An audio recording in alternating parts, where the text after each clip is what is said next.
to skip past. Yeah, it's really interesting. How's my hair? All right? Oh, your hair looks terrific. Yeah, you might want to just pull a little few of the There hair you out go. there. I think so, yeah. Yeah. I should have makeup. So should we all. Well, let's get this thing over with. Okay. How you doing? Are you all right? Yeah, I'm More fine. water? If I stop now, I'd never come back. I'm gonna Okay. get a little bit more water. Hold on. Sorry to tell you that, but Well, that's I all gotta right. keep I'm going. having a good time. Now, where did we stop? We haven't picked up yet, but we I stopped understand. about you were going to show David Levy the footage that you were Yeah. editing together of Raymond Massey and that Richard was Chamberlain. a thrill. We left off with you editing the footage together for David Levy to show him. Yes, I called David Levy, and it was on a Friday, and it was, and I had the dailies, and I said, Saturday you must come. I didn't know at the time, it was hard to get a projectionist. The most difficult thing making the pilot was to get a projectionist, but he said, I can't. I said, you must, and he did come. It was pouring with rain on that Saturday, and he came over to the Thalberg building, and I ran the dailies, and he said, Norman, you've got a hit, and you're gonna be on NBC. I'll tell you that right now. And that was unusual to hear a man say. And it was a hit, and it ran for several years. How involved were you on the show on a regular basis? I mean, you were developing other series for the studio. I always came in early to check out things, in case the director wanted something and didn't have it or whatever. I always started the day that way. And I also thought I'd like to make the second year, I'd like to make a series about a psychiatrist. And I talked to the networks. I went with Bob Whiteman to all three networks. Nobody wanted to do a psychiatrist because they said that's witchcraft to a lot of people. If they don't know what it's all about. You're going to do a series about something that most people in the country never ever get to know. So I said, I'll do it for myself. So instead of doing a pilot, a regular pilot, I said, I'll do it on the Dr. Kildare show. It's a spin-off. Mm-hmm. That was a new thing that came up about that time. So I got Wendell Corey and did a spin-off, and the network was happy. And so I then had two series. Now, wasn't there a small hitch, though, with 11th Hour? If I have this right, the episode had a criminal element to it. And didn't the network assume that the series would have him be sort of a crime-fighting psychiatrist? I don't think so. No. Well, it wasn't. It didn't have a. There was a. Well, it was about a woman who was in the hospital, who had been accused of a crime, and a psychiatrist was called in, and that's how the psychiatrist happened to be in. But there were other things. But well, you hired a writer to do this series, Sam Rolfe, who had made his name. Well, he made Have Gun Will Travel. Yeah, but that was late. That came much later. I produced the spin-off myself. I'd offered it to Metro, but they were on it anyway. You get Any way it went, if it was successful. So that was the second hour I had on NBC. Didn't you try to spin off a lot of other shows from Kildare? One other. I had the idea of having a doctor, resident in a hospital, young doctor going to a small town. New doctor in town. Where he knew a minister, young minister. But no, that didn't go. What was the audience reaction to Dr. Kildare and the network reaction? Was it embraced right away? They loved it. They wished that my superior, Bob Whiteman, I call him that, I rarely ever saw, except when there was some trouble, and that he got in trouble, not his fault, the board in New York suddenly discovered they'd given away a wonderful title to be an arena production. Not an MGM, but it was arena, and that was something that they'd owned for years, you know, with the old movies, and they thought it was wrong. Now, you did a show called Lieutenant. What year was that? 1963, 64? 63, I think. And That was with Gene Roddenberry. Gene Roddenberry had written the script about a general that was on Dr. Kildare. And he came to me one day after, and he said, I'd like to do a show. And so we talked about it. And I remember that I said, I've done medical, psychiatrists, doctors. I had one, a lawyer's, Darrow, Clarence Darrow. that was a pilot with Lloyd Yeah. Nolan, Darrow for the defense. It didn't work. Now, how about some young man who decides to serve his country? And so he becomes a lieutenant in the Army. And so he went and he wrote one, and we made it. And it ran for a year. What was your relationship like with Gene Roddenberry? What did you think of him? I mean, was there any inkling of the man who'd go on to do Star Trek?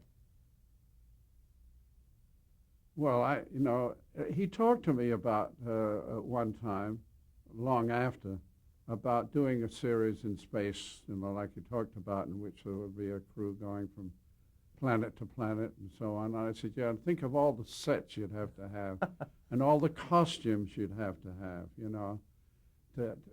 It'd be too expensive for me.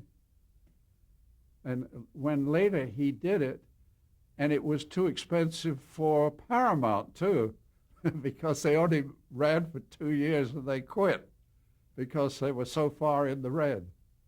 But then we know that magic happened and it became a series. Now, wasn't Robert Vaughn on The Lieutenant? Yes, he And was. That sort of segues into your next major hit for MGM. Yes. In 1960. When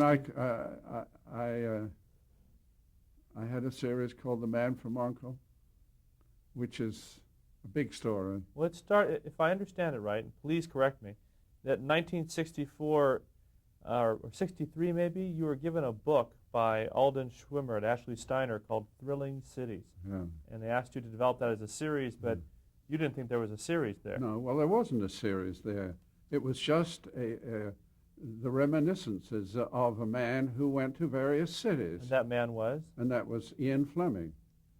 Now, his books weren't known by many people at that time. In fact, the first that I knew about it was when Life magazine had a picture of the president in an airplane and had a copy of one of his James Bond books. Now, how did that start? I was asked by the NBC group in New York to meet with one of their people and somebody from Ford Motor Company who were looking for an adventure film to see what I could come up with.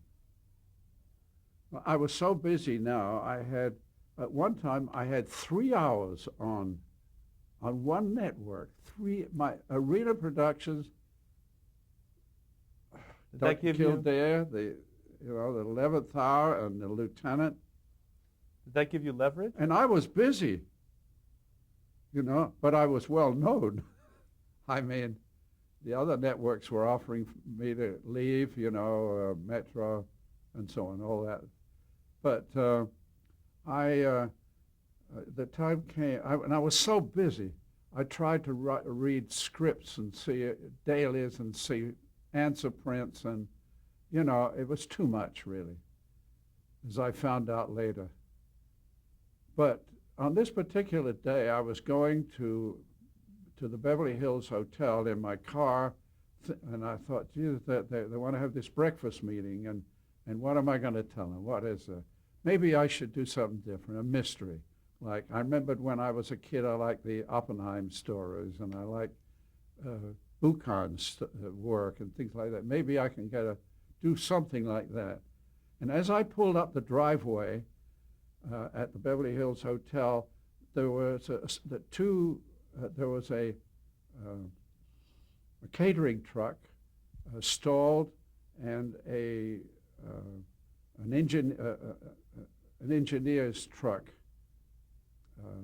electrical truck, that was trying to get by, and the guy was arguing with the lady of the other, and it stuck with me a little bit. So when I went to this lunch, after we had breakfast, and my agent Ted Ashley said, "Now, Norm," because he was invited there, "is Ford Motor Company interested in the show?" and so on like that. And I hadn't told him yet that I had nothing from that book Thrilling that they Cities. given me, you know.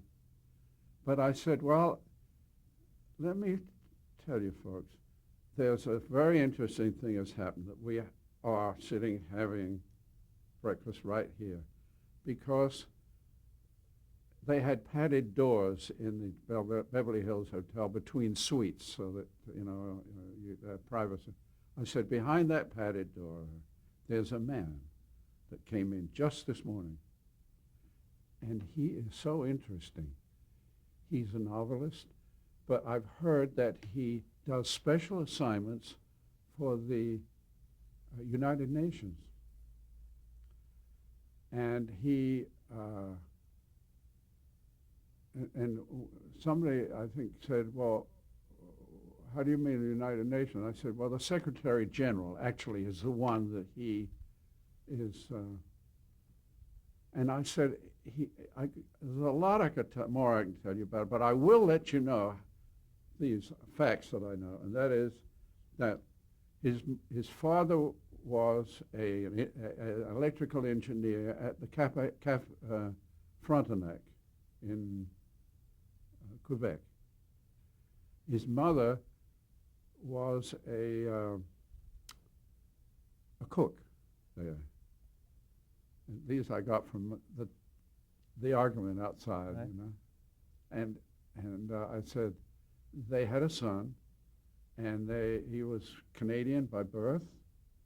No, he was brought up in Canada, but he was born in the United States, so he was able to get a scholarship after he got through the university to go to England, to Oxford.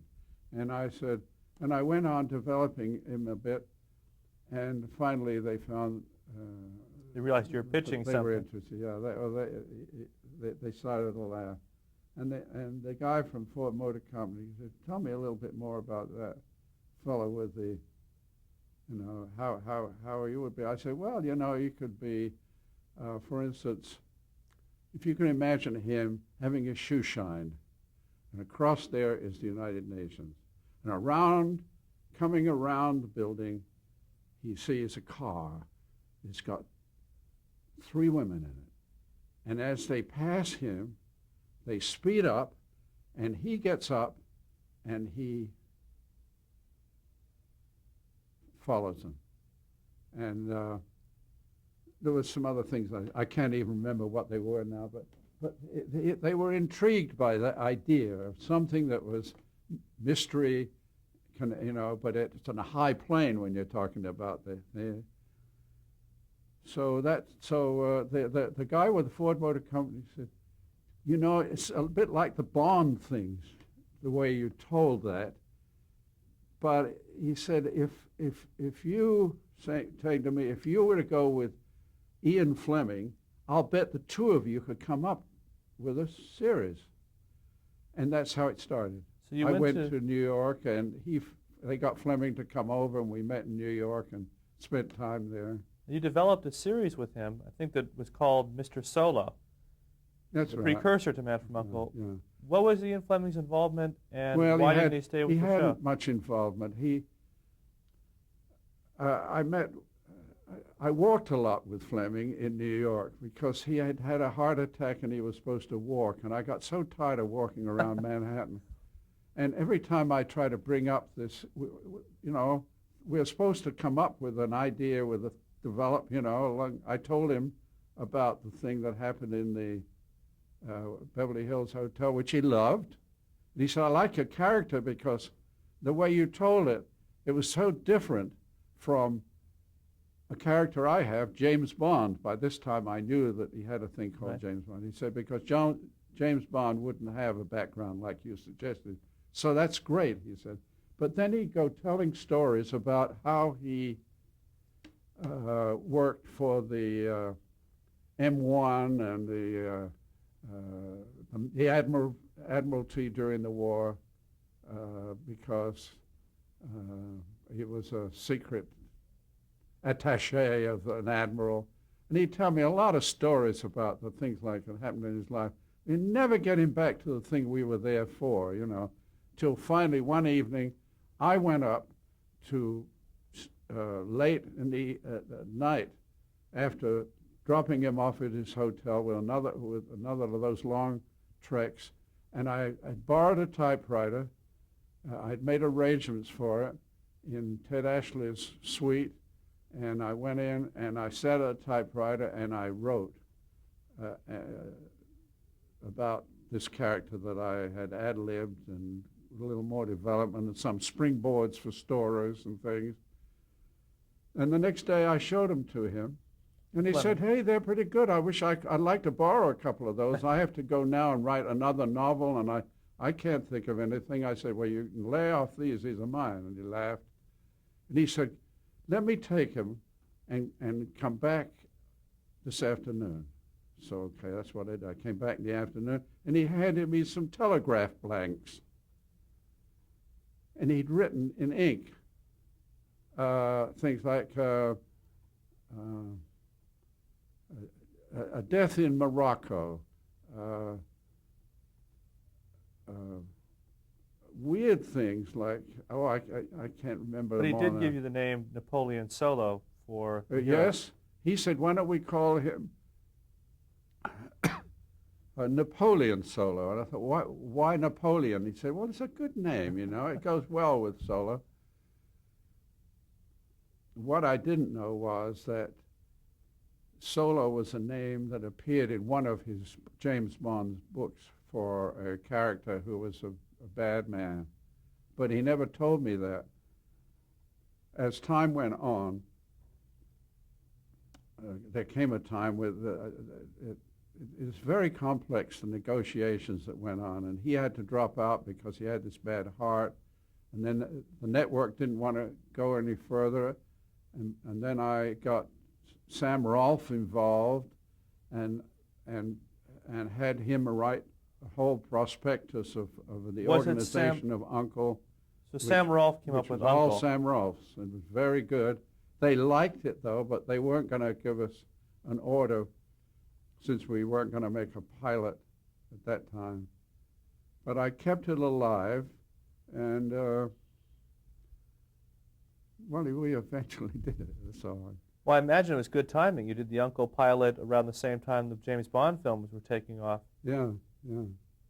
And was it you or Sam Rolfe who came up with the notion of bringing an innocent person into the fold? That was mine. That was my contribution. That's the only contribution I made to his first pilot, Now, how influential were you in setting the unusual tone for Man from U.N.C.L.E.? It was sort of a serio-comic tone. Yeah. It was unusual for television at the time. Well, it just emerged. It's hard to know who did what, It was it's very difficult to unwind the mechanics of who. Now, the show... For instance, why was it called The Man from U.N.C.L.E.? And then a time came when the lawyers said that I couldn't use that unless they were to say it in the show. And they said, what does it stand for? I said, I haven't the slightest idea. And I said to Sam, He said, I don't know either. I said, well, I thought, words, I thought, the U for United, network, N for network, and that's how it came about, network. So, but I said, we're not going to have him say it because it sounded phony to say it. Later, it didn't make any difference to us when we were a hit, but at that time, we couldn't say it. And then the next day, I got a real brainwave. I called the legal department. I said, we are not going to speak and say that word, but what I'm going to do is, like I do on the end of the Dr. Kildare series, I say, thanks to the AMA, I'm going to say, we thank the United Network Association without whose assistance this could not have been made. That's an entirely fictional organization. And he said, that's wonderful. That's better. You have it in black and white there. It's better than saying it. So now, that's how the name came. A year after the premiere, you switched from black and white to color. Was that a major adjustment for you? Yes. Well, no, not in making it. It costs a little more. Not really, though. Not much. And then the success of the show prompted a spin-off, The Girl from U.N.C.L.E. That's right. How'd you feel about that? Well, I wasn't for it, although I had a lot of pressure. I had a lot of pressure from the network to do it. And I got to thinking, we've been going 4 years, and not enough for syndication. But if I do, our rating was starting to drop because all of the copies were, there were so many copies of the kind of style and everything, and the audience was getting tired of it. And I felt that. I felt we can't go on much longer. But if I go along with what NBC says, to have a girl from U.N.C.L.E., I can go another year. And that's on that decision, I gave my approval. And I'm sorry many times that I did because I didn't think it was very good. Do you think that's what hastened the end of Man from U.N.C.L.E.? I mean, did it end early because there was a saturation? Well, no, I think the problem there was that we got silly because, we were not yet into the big change in women that came in the 60s. But at that time, it wasn't felt that we could have the girl in action like the fellows did in the other series. Excuse me. To go back, it was, it seemed as though to have a girl from U.N.C.L.E. who goes through all the gymnastics and things that the other fellows did in the series, it wouldn't work. And therefore, we went more to humor. And it wasn't that funny, and it was neither one or the other, really. But it wasn't that bad. It got several little awards when award times came. And why do you think now, so many years after Man from U.N.C.L.E. and Girl from U.N.C.L.E. were canceled, it still remains popular? Well, I'm going over to meet with a group in London, or it's on the South Coast. They're having a weekend get-together in which the fan club's over there. That's over 30 years now. Yeah. And there's one here in this country that meets and going to meet again in Chicago for fans come. What do you think the drawing power is? Why? Well, they testify, actually, I've been to 2 meetings like that, that in the 60s there was a lot of unrest in the family. And their brothers, older brothers and older sisters and their mothers and fathers and that, and they were quite young, 5, 6 years old, maybe 10. And it was an escape. And they felt it was a good kind because it was, good against evil. And also the thing that they liked was the different nationalities.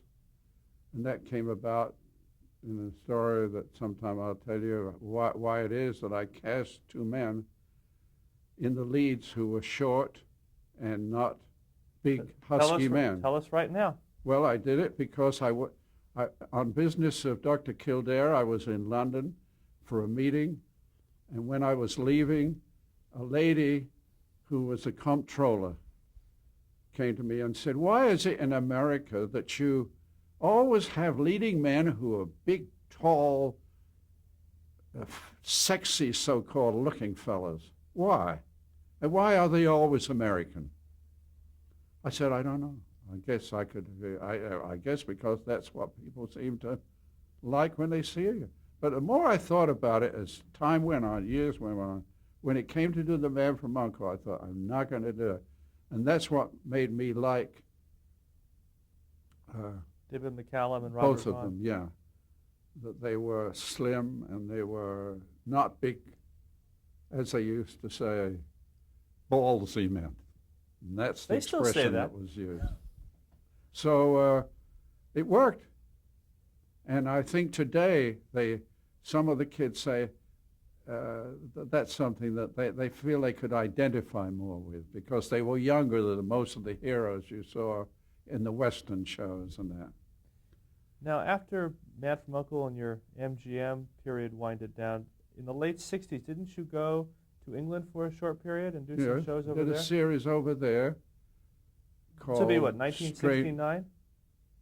Yeah, that's right, 69. It was called The Strange Report? Strange Report, and I also made a film called Baffled over there. Was television different in England? Was it an adjustment doing shows for Lou Grade as opposed to American television? No, not really. Only money-wise, he was very tight, you know. When we finished this Baffled pilot, which was going to be a series, but I couldn't get the leads. This is Leonard Nimoy Yeah, and yeah. I forget the I woman's couldn't name. get him.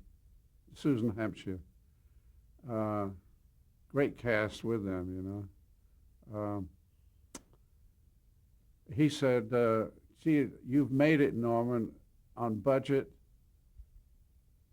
that I never thought you could do. And NBC really is paying everything for this. So we're in profits already." Now, it's been shown many, many times over the years, and I've yet to see my share of the profits. Now, was this period in England just a short one, an experimental period? Did you intend to stay in England, or was it just a... No, I just wanted to do something there. Yeah, that was all. And I'd fallen in love with Susan Hampshire. That's how I happened to do Baffled.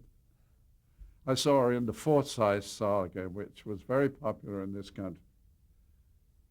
We'll talk more about your period at Universal right after the next tape.